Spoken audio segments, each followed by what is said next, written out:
You're listening to the Hour of the Time. I'm William Cooper. Folks, before we get into our broadcast, I have a couple of letters to read to you that are important. For I made you a promise, and true to my word, this is a letter from Mrs. Tommy F. Lyon to Mr. Tal Brook. Hearing you on a Marlon Maddow point of view repeat broadcast last week reminded me of a question I've been wanting to ask. Last July 7th, 1994, William Cooper on his shortwave radio program, Hour of the Time, stated that you, Tal Brook, had written Pat Robertson's New World Order book. Cooper did not say how he came by the information. Would you please tell me if this is true, or if you assisted in writing the book in any way? I realize that ghostwriting is an accepted practice, so there is no problem. I would simply like to know if Bill Cooper's statement was true, partially true, or untrue. Yours truly, Mrs. Tommy F. Lyon. And here's the reply from Mr. Tal Brook, dated January 24th, 1995. I believe this was faxed. Said, Dear Mrs. Lyon, in answer to your query, I did not write Pat Robertson's New World Order book, and I had nothing to do with the writing of his book. Yes, he cites my writings in the book, but that does not make someone who is quoted either a co-author or a contributor. Nor have I ever spoken with William Cooper. I barely know who he is, nor has he ever checked with me. So he is wrong about me and Pat Robertson's book, sadly. There is no better business bureau that can endorse the credibility, reliability, and integrity of various experts at large. If Cooper is wrong about me and Pat Robertson's book, and he is, what does that say about the rest of the stuff he claims to know? Yours truly, Tal Brook. And down at the bottom, Mrs. Lyon pins, Bill Cooper, who am I to believe? Signed, Mrs. Lyon. Mrs. Lyon and everyone else, as I have told you over and over and over and over and over again, listen to everyone. Read everything. Believe absolutely nothing unless you can prove it. My sources, I believe, are pretty close to impeccable. Two are insiders in the Pat Robertson organization, whom I cannot name because they would obviously lose their job. Another is a prominent person within Christian circles who has nothing to do with the Pat Robertson organization, and it was from this person that I first heard this statement. After hearing this, I found it incredible. But after reading Pat Robertson's book, where he says absolutely nothing in it that is revelatory in any way, I began to check with people who listen to this broadcast and who write to me, who are on the inside in Mr. Robertson's own organization. They confirmed to me that Tal Brook had indeed written a major part of the book, if not all of the book. Now, if Tal Brook had indeed written Pat Robertson's book entitled The New World Order, he probably would have had to sign a contract stating that he could not reveal that fact because his name is nowhere on the cover sheet as a ghost writer or as a contributor or published with or anything else. In fairness to Mr. Tal Brook and Pat Robertson and everyone else, I read Mrs. Lyon's letter to Tal Brook and his reply. We were unable to contact either Tal Brook, who was traveling at the time, or Mr. Pat Robertson before we aired that broadcast. So, remember, folks, I've always told you, if there's even a possibility that I can be wrong, I'm going to let you know so that you can make up your own mind. I've always done it, always will do it. I will confront my three sources with Mrs. Lyon's letter and Mr. Tal Brook's reply and see if I cannot get any further clarifications or if I can substantiate that my sources were wrong. And if so, I will further relay that information to you, as I have always done in the past and will continue to do in the future. There's one difference between me and other broadcasters, ladies and gentlemen. If I'm wrong, I'll tell you. If I make a mistake, I'll tell you. You see, I could have kept that secret. None of you would ever know. But you don't hear anybody else. Ever do that. And that's why you're safe, listening to the hour of the time. But only if you have a habit of conducting your own research, and as I have admonished over and over again, listen to everyone, read everything, believe nothing unless you can prove it yourself. For the deception in this world is so deep, ladies and gentlemen, and truth is so elusive that if you do not do that as a normal and regular practice in your life, you will be deceived. And I am only human, and so is everyone else who is in the information business. We make mistakes. I have told you over and over again that we are constantly fed bad information by people who want to damage our credibility, and just wading through it and determining the truth from the false is a major part of what we do around here. And every once in a while, we will get trapped. But not as often as you get trapped, I guarantee you.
Here is the theory. Quote, "It is thus necessary that the individual should finally come to realize that his own ego is of no importance in comparison with the existence of his nation." A nation can be read people, race, church, folk. You can substitute any of those words for nation. As you will see, and because I interrupted, I will back up and start again and continue it all the way through the quote. Quote, "It is thus necessary that the individual should finally come to realize that his own ego is of no importance in comparison with the existence of his nation, that the position of the individual ego is conditioned solely by the interests of the nation as a whole, that above all, the unity of a nation's spirit and will are worth far more than the freedom of the spirit and will of an individual.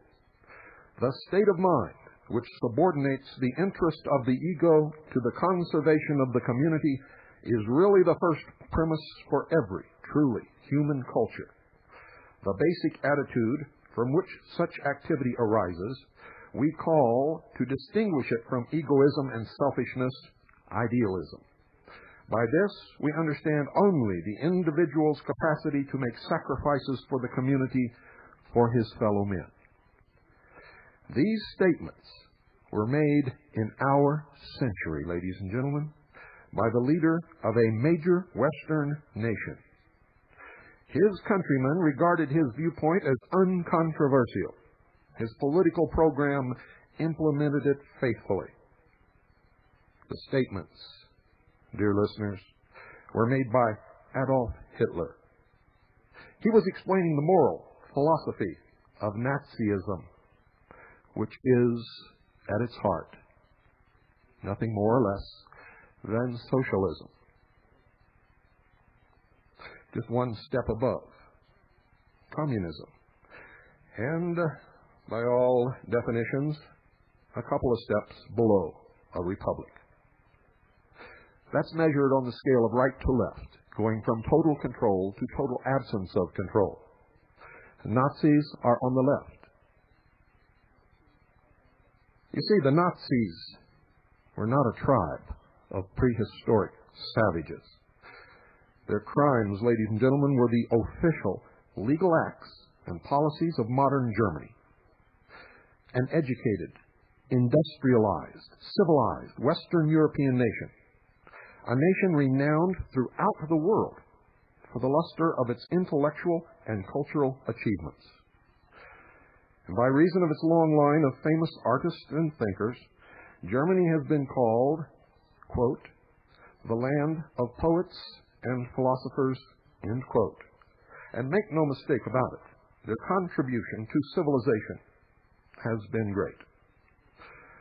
But its education offered the country no protection against the sergeant mauls in its ranks.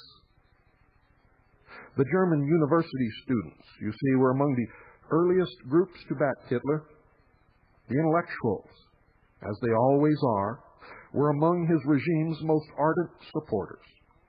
And you find that today in the United States on every college campus across this country. Professors with distinguished academic credentials, eager to pronounce their benediction on the Führer's cause, put their scholarship to work full-time. They turned out a library of admiring volumes, adorned with obscure allusions to the learned references, veiled in mysticism and a perverted spirituality. The Nazis did not gain power, ladies and gentlemen, against the country's wishes. It didn't happen that way. In this respect, there was absolutely no gulf between the intellectuals and the people. The Nazi Party was elected to office by the freely cast ballots of millions of German voters, including men on every single social, economic, and educational level. In the national election of July 1932, the Nazis obtained 37% of the vote and a plurality of seats in the Reichstag. On January the 30th, 1933, in full accordance with the country's legal and constitutional principles, Hitler was appointed Chancellor. And only 5 weeks later, in the last and semi-free election of the pre-totalitarian period, the Nazis obtained 17 million votes, which was a full 44% of the total. The voters were aware of the Nazi ideology. Nazi literature, including statements of their plans for the future, papered the country. They could be found everywhere, blowing with the wind in the gutters, tacked upon fences, pasted upon walls, all during the last years of the Weimar Republic.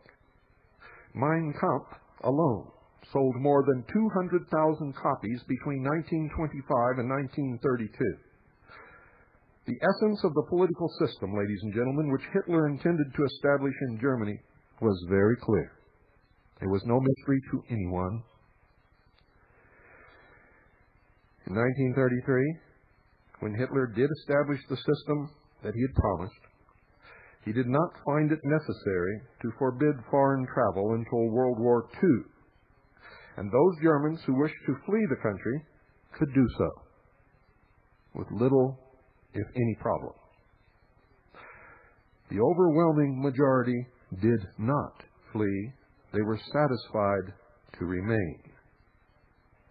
You see, the system which Hitler established, the social reality which so many Germans were so eager to embrace, or so willing to endure, for it must have been one or the other, the politics which began in a theory and ended in the concentration camps, was very simply the total state. The term from which the adjective totalitarian derives was in fact coined by Hitler's mentor, Mussolini. The state must have absolute power over every man and over every sphere of human activity, the Nazis declared. and I quote, "The authority of the Führer is not limited by checks and controls, by special autonomous bodies or individual rights, but it is free and independent, all-inclusive and unlimited," end quote. That statement was made by Ernst Huber, an official party spokesman in 1933. And he went on to say, the concept of personal liberties of the individual as opposed to the authority of the state had to disappear. It is not to be reconciled with the principle of the nationalistic Reich, said Huber to a country which listened and nodded. And he went on, quote, "There are no personal liberties of the individual which fall outside of the realm of the state and which must be respected by the state. The constitution of the nationalistic Reich is therefore not based upon a system of inborn and inalienable rights of the individual," end quote.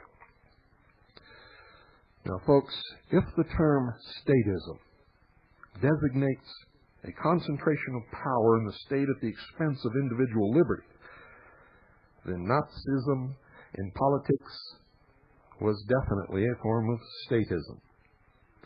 In principle, it did not represent a new approach to government, for it was a continuation of the political absolutism, the absolute monarchies, the oligarchies, the theocracies, the random tyrannies, the racism which has characterized most of human history.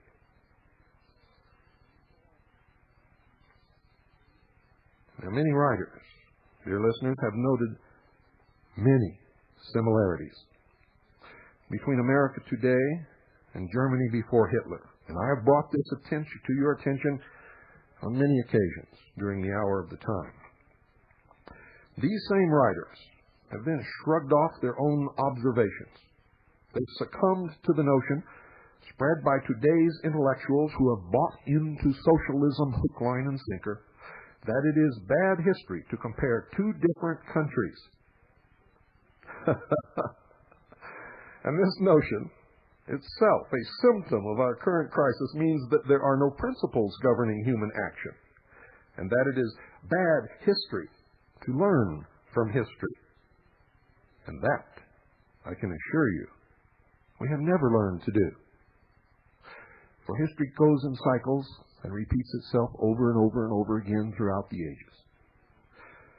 The similarities, however, cannot be shrugged off. The crisis is real. You see, the crisis is the fact that our country, the United States of America, the freest, the most productive, and until recently the most moral country in the world, is now moving in Hitler's direction. America is moving, ladies and gentlemen, toward a Nazi form of totalitarianism. It has been doing this for decades. It has been doing so gradually, by default, and for the most part, unknowingly, but it is doing this systematically and without any significant opposition. In every cultural area, from science and education to art, religion, to politics and economics, the trend is now unmistakable. There are differences between America and the Weimar Republic. You see, our future, as far as one can judge, is still indeterminate. There is a chance. In fact, the great question mark of uncertainty hangs over the head of every citizen almost every day. But the current trend will not be checked unless we grasp in terms of essentials the ominous parallels between the two countries, and above all, the basic cause behind those parallels. You see, if we are to avoid a fate like that of Germany, we must find out what made such a fate possible. We must find out what, at the very root, is required to turn a country, Germany or any other, into a Nazi dictatorship, and then we must uproot that root, if it can be done. We have to look for something deeper than practical conditions, something that dictates man's view of what constitutes the practical. You see, in an advanced, civilized country, a handful of men were able to gain for their criminal schemes the enthusiastic backing of literally millions of decent, educated, law-abiding citizens. And just what is the factor that made this possible? You see, criminal groups and schemes have existed throughout history in every country. Someone is scheming in your town right this moment. They have been able to succeed only in certain periods. You see, the mere presence of these groups is not sufficient to account for their victory. Something made so many Germans so vulnerable to a takeover. Something armed the criminals and disarmed the country. Does that sound familiar? It should. It should ring bells all over your house, all over the room you're sitting in.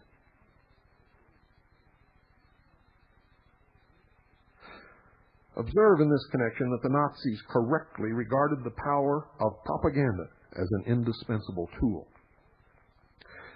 They could not have won the support of the German masses but for the systematic preaching of a complex array of theories, doctrines, opinions, notions, beliefs, mysticism.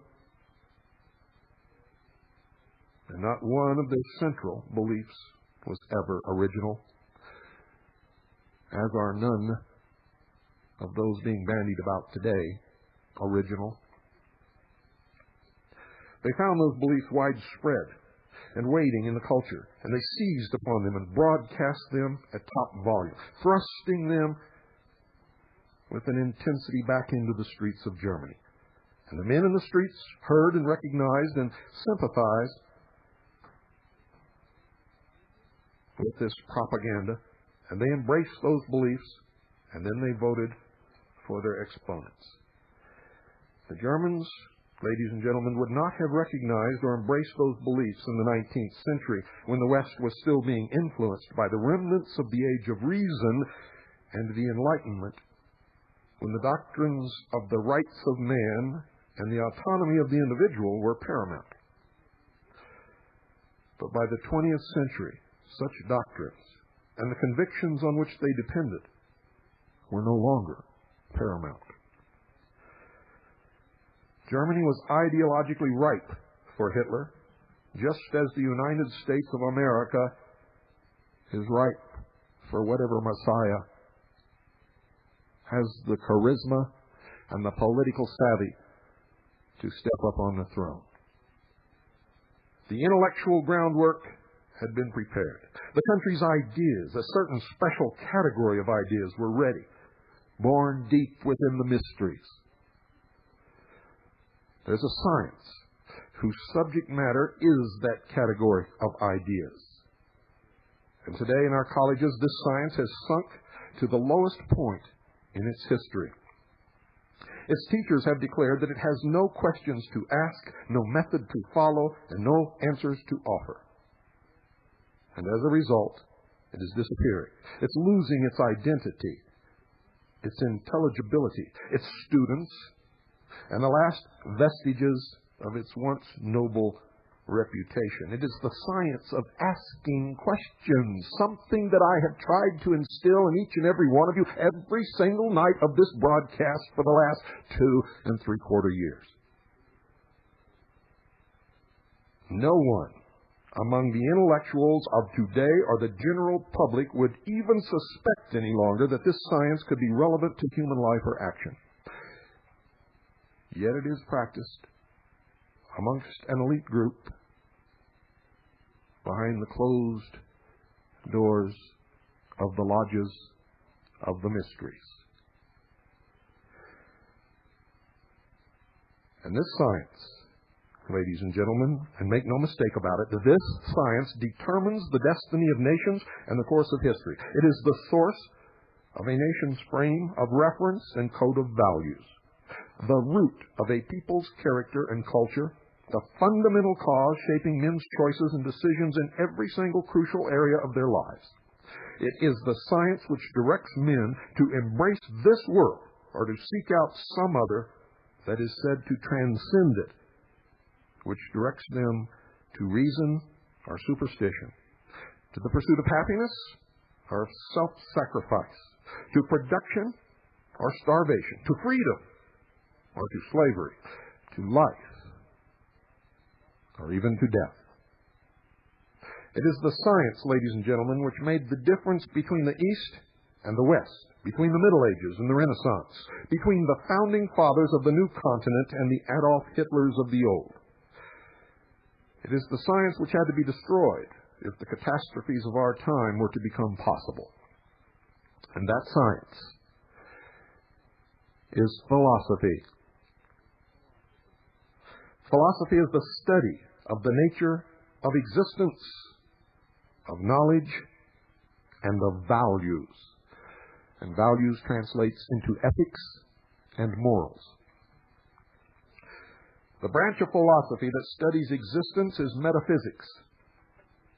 And you have been taught to laugh at it. Metaphysics identifies the nature of the universe as a whole. It tells men what kind of world they live in, and whether there is a supernatural dimension beyond it, or nothing at all. It tells men whether they live in a world of solid entities, natural laws, absolute facts, or in a world of illusory fragments, unpredictable miracles, and ceaseless flux. It tells men whether the things that they perceive by their senses and mind form a comprehensible reality with which they can deal, or some kind of unreal appearance which leaves them staring and helpless. The branch, ladies and gentlemen, of philosophy that studies knowledge is epistemology. And epistemology identifies the proper means of acquiring knowledge. You see, it tells men which mental processes to employ as methods of cognition and which to reject as invalid or deceptive. You see, above all, epistemology tells men whether reason is their faculty of gaining knowledge, and if so, how it works, or whether there is a means of knowledge other than reason, such as faith, or the instinct of society, or the feelings of the dictator, or as Mr. Clerkin put it, listening to the blood. The branch of philosophy that studies values is ethics, or morality, which rests on both the above branches. On a view of the world in which man acts and of man's nature, including his means of knowledge. For ethics defines a code of values to guide human actions. It tells men the proper purpose of man's life and the means of achieving it. It provides the standard by which men are to judge good and evil, right and wrong, the desirable and the undesirable. Ethics tells a man, for instance, to pursue his own fulfillment or to sacrifice himself for the sake of something else, such as God or his neighbor or his nation or his race. The branch of philosophy that applies ethics to social questions is politics, which studies the nature of social systems and the proper functions of government. And this is probably the first time that many of you have ever known that. Politics is not the start, but the product of a philosophic system. And if that system is absent, politics is chaotic. By their nature, political questions cannot be raised or judged except on the basis of some view of existence, of values, and of man's proper means of knowledge. Don't go away. I'll be right back.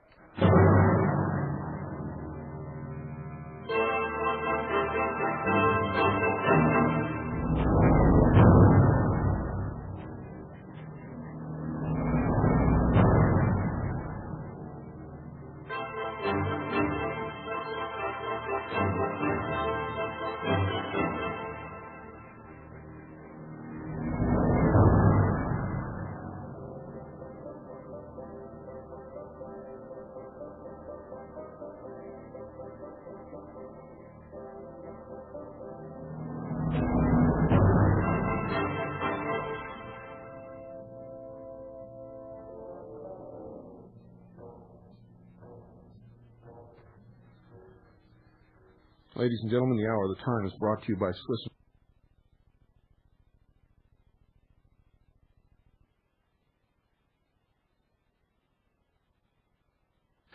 And ask them how you can help your family by putting some of your assets into real money, precious metals, in one or more of its various forms. Do that now. 1-800-289-2646. 1-800-289-2646. You'll be glad that you did.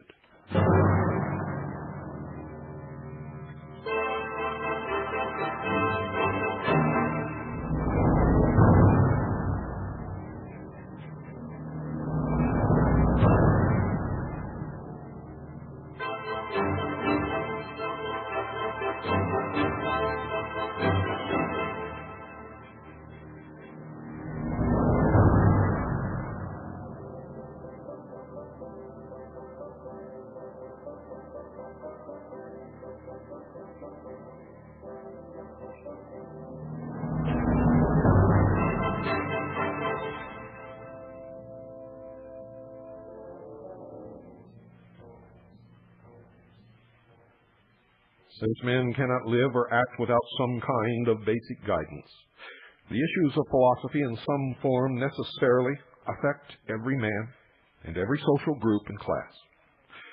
Most men, however, do not consider such issues in explicit terms. They absorb their ideas implicitly, eclectically, and with many contradictions from the cultural atmosphere around them, building into their souls without identifying it the various ideological vibrations emanating from school and church and arts and media and much more. A cultural atmosphere is not a primary. It is created ultimately by a handful of men, by those whose life work it is to deal with, originate, and propagate fundamental ideas. For the great majority of men, the influence of philosophy is indirect and unrecognized. But you must understand that it is real. The root causes of Nazism lies in a power that most people ignore, disparage, and underestimate. The cause is not the events hailed or cursed in headlines and street rallies, but the esoteric writings of the professors who decades or centuries earlier laid the foundation for those events. The symbol of the cause is not the munitions plants or the union halls or bank vaults of Germany or any other country, but its ivory towers, its universities, its lodge buildings. What came out of the towers in this regard is only coils of obscure, virtually indecipherable jargon, but that jargon is fatal. Make no mistake, it is fatal, and America is heading down that road now. The Nazi camps, notes a writer in the New York Times, were conceived, built, and often administered by PhDs, doctors of philosophy. Now, what had those PhDs been taught to think in their schools and universities, and where, dear listeners, did such ideas come from?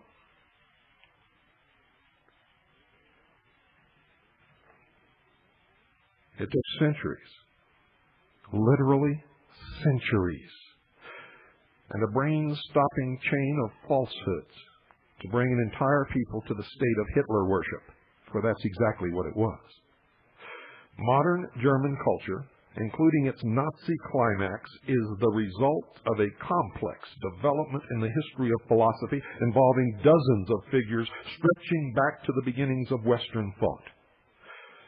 The very same figures whom I have revealed to you on this broadcast helped to shape every Western nation. All of them. But in other countries, to varying extents, the results were mixed because there was also an opposite influence or an antidote at work. In Germany, by the turn of our century, the cultural atmosphere was unmixed. The traces of the antidote had long since disappeared, and the intellectual establishment was monolithic. Now, if we were to view the West's philosophic development in terms of essentials, there are three fateful turning points which stand out. Three major philosophers who, above all others, are responsible for generating the disease of collectivism and transmitting it to the dictators of our century. Whether it's collectivism within a nation, collectivism within a race, collectivism within the world. It is the same, and it emanates from the same source.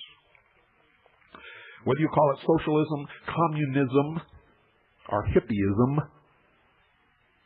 makes no difference. It is the same. Whether it is a Nazi, a fellow traveler, or a socialist, or just someone living down on the commune. It is all the same, and it comes from the same source. These three men, these three philosophers, for that is exactly what they were, are responsible, for the most part, for the situation wherein we find ourselves. The three are Plato, Kant, and Hegel. And the antidote to them is Aristotle. When's the last time you heard the name Aristotle? Plato, dear listener, is the father of collectivism in the West. He's the first thinker to formulate a systematic view of reality with a collectivist politics as its culmination. You see, in essence, Plato's metaphysics holds that the universe consists of two opposed dimensions, which are true reality, a perfect, immutable, supernatural realm, non-material, non-spatial, non-temporal, non-perceivable, and the material world in which we live. The material world, Plato holds, is only an imperfect appearance of true reality, a semi-real reflection or projection of it. Because Plato's metaphysics holds that reality is thus fundamentally spiritual or non-material in nature, he describes it technically in philosophy as idealism. So his reality is idealism, which most of us who strive for idealism found cannot be reached, and rejects the world around us, which we perceive as reality, as non-reality. The content of true reality, according to Plato, is a set of universals or forms, in effect, a set of disembodied abstractions representing that which is in common among various groups of particulars in this world. And because of this, for Plato, abstractions are supernatural existence. They are non-material entities in another dimension, independent of man's mind and of any of their material embodiments. The forms, Plato tells us repeatedly, are what is really real. The particulars they subsume, the concretes that make up this world, are not. They have only a shadowy, dreamlike, half-reality. And I can see you shaking your head.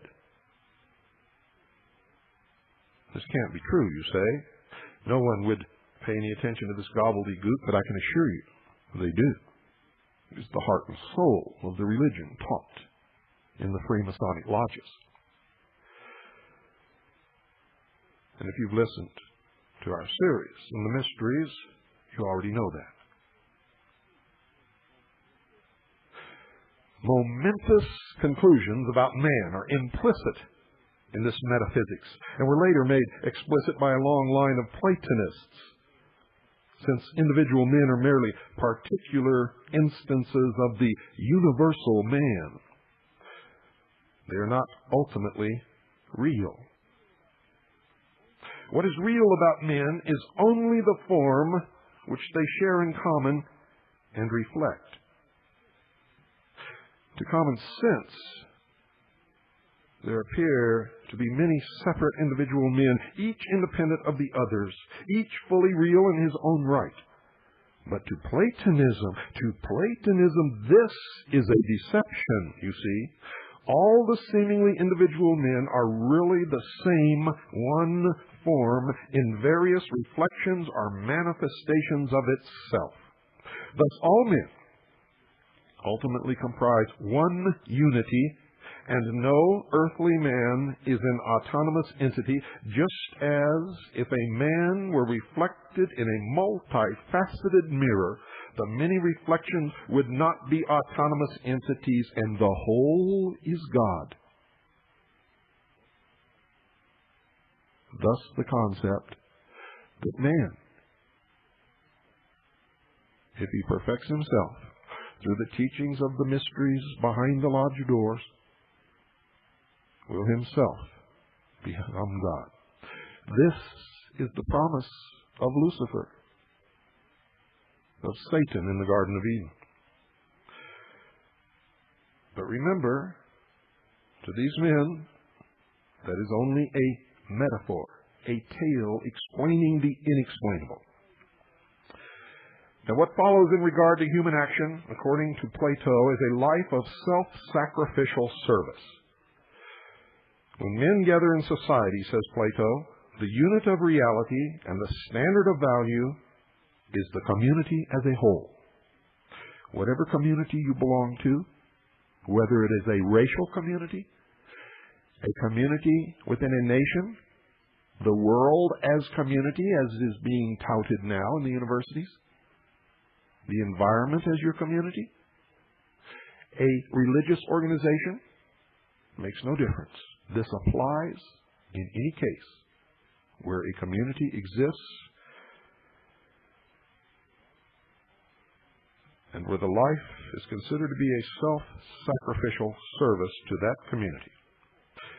Each man, therefore, according to this philosophy, must strive as far as he can to wipe out his individuality, his personal desires, his ambitions, and everything else, and merge himself into the community, becoming one with it and living only to serve its welfare. On this view, the collective is not an aggregate, but an entity. You see, society, the state, is regarded as a living organism. This is the so-called organic theory of the state. And the individual becomes merely a cell of this organism's body with no more rights or privileges than belong to any other such cell. The first and highest form of the state and of the government and of the law, Plato writes, is a condition in which the private and individual is altogether banished from life, and things which are by nature private, such as eyes and ears and hands, have become common, and in some way see and hear and act in common, and all men express praise and blame and feel joy and sorrow on the same occasions, and whatever laws there are unite the city to the utmost. End quote. As for those individualistic terms, mine and not mine, another's and not another's, yours and mine and hers and his, the best ordered state will be the one in which the largest number of persons use these terms in the same sense, and which accordingly most nearly resembles a single person. Ladies and gentlemen, he is describing communism in its purest form. A dialectic which has never in history appeared in its purest form, even though some have tried to bring it into the world. For the old human failings always get in the way. The advocacy of the omnipotent state follows from the above as a matter of course. The function and authority of the state, according to Plato, should be unlimited. The state should indoctrinate the citizens with government-approved ideas in government-run schools, censor all art and literature and philosophy, assign men their vocations as they come of age, regulate their economic and, in certain cases, even their sexual activities, as was done in Nazi Germany. The program of government domination of the individual is thoroughly worked out. In Plato's Republic and Laws, one can read the details, which are the first blueprint of the totalitarian ideal. An ideal which has already taken firm root, and its branches are spreading throughout this country and indeed throughout the world. The blueprint includes the view that the state should be ruled by a special elite, the philosophers. Their title to absolute power, Plato explains, is their special wisdom, a council of wise men, a wisdom which derives from their insight into true reality, and especially into its supreme governing principle, the so-called form of the good. And without a grasp of this form, according to Plato, no man can understand the universe or even how to conduct his own life. But to grasp this crucial principle, Plato continues, and here you can just begin to see the relevance of epistemology to politics. The mind is inadequate. The form of the good, you see, cannot be known by the use of reason. It cannot be reached by a process of logic, according to Plato. It transcends human concepts and human language. It cannot be defined, described, or discussed. It can be grasped, but only after years of an ascetic preparation, only by an ineffable mystic experience, a kind of sudden, incommunicable revelation or intuition which is reserved to the philosophical elite. The mass of men, by contrast, are entangled in the personal concerns of this life.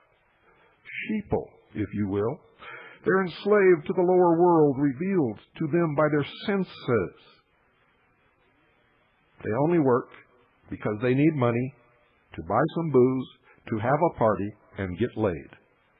They are incapable of achieving mystic contact with a supernatural principle. They are fit only to obey orders. This is the Platonic philosophy. Such, ladies and gentlemen, in its essentials is the view of reality, of man, and of the state, which one of the most influential philosophers of all time infused into the stream of Western culture. It has served ever since as the basic theoretical foundation by reference to which aspiring and actual dictators, both ancient and modern, have sought to justify their political systems. Some of those dictators never read or even heard of Plato, I can assure you, but absorbed his kind of ideas indirectly at home, in church, in the streets, in the prisons, or from the gutter. Some, however, did go back to the source. Plato, notes Walter Kaufmann, and I quote, was widely read in German schools under the Nazis, and special editions were prepared for Greek classes in the gymnasium, gathering together allegedly fascist passages instead of compiling a list of the many similar contributions to the Plato literature. It may suffice to mention that Dr. Hans F. K. Gunther, from whom the Nazis admittedly received their racial theories, also devoted an entire book to Plato, end quote. And as to Alfred Rosenberg, Hitler's official ideologist and a Jew, He celebrates Plato as one who wanted in the end to save his people on a racial basis through a forcible constitution, dictatorial in every detail. Now, if mankind has not perished from such constitutions, if it has not collapsed permanently into the swamp of statism, but has fought its way up through tortured centuries of brief rises and long, drawn-out falls, like a man fighting paralysis by the power of an inexhaustible vitality, it is only because that power has been provided by a giant whose philosophic system is on virtually every fundamental issue the opposite of Plato's. And that great spokesman for man and for this earth is and has always been Aristotle. You see, Aristotle is the champion of this world, the champion of nature as against the supernaturalism of Plato. Denying Plato's world of forms, Aristotle maintains that there is only one reality, the world of particulars in which we live, the world men perceive by means of their physical senses. Universals, he holds, are just aspects of existing entities isolated in thought by a process of selective attention. They have no existence apart from particulars. Reality is comprised not of platonic abstractions, but of concrete individual entities, each with a definite nature, each obeying the laws inherent in its nature. Aristotle's universe is the universe of science, the physical world. And his view is not a shadowy projection controlled by some divine dimension, but an autonomous, self-sufficient realm. It's an orderly, intelligible, natural realm open to the mind of man. And in such a universe, ladies and gentlemen, knowledge cannot be acquired by special revelations from another dimension. There's no place for ineffable institutions of the beyond. He repudiates the mystical elements in Plato's epistemology. Aristotle is the father of logic and the champion of reason as man's only means of knowledge. Knowledge, he holds, must be based on and derived from the data of sense experience. It must be formulated in terms of objectivity, defined concepts. It must be validated by a process of logic. You see, for Plato, the good life is essentially one of renunciation and selflessness. A life that is not a life.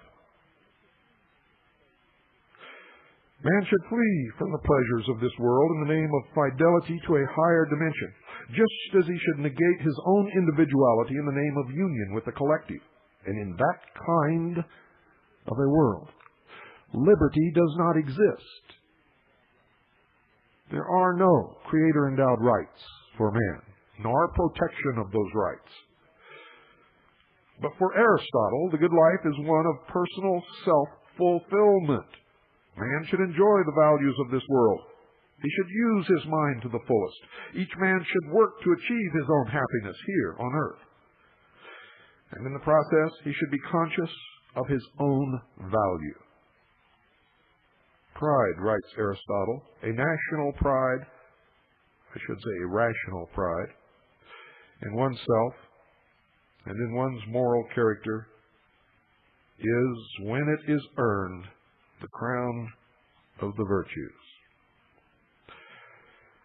And we will continue tomorrow night, ladies and gentlemen, for this is important that you understand what is happening and where it is coming from. And if you haven't been to a university in a long time, I suggest you go and sit in on some of these classes.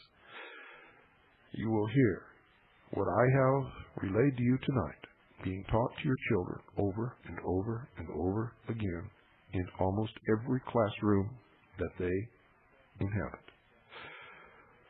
This broadcast tonight was brought to you from a book entitled The Ominous Parallels by Leonard Peikoff. It's a brilliant study, ladies and gentlemen, of America today and the ominous parallels with the utter chaos of pre-Hitler Germany. Good night, and God bless you all, and God save this republic.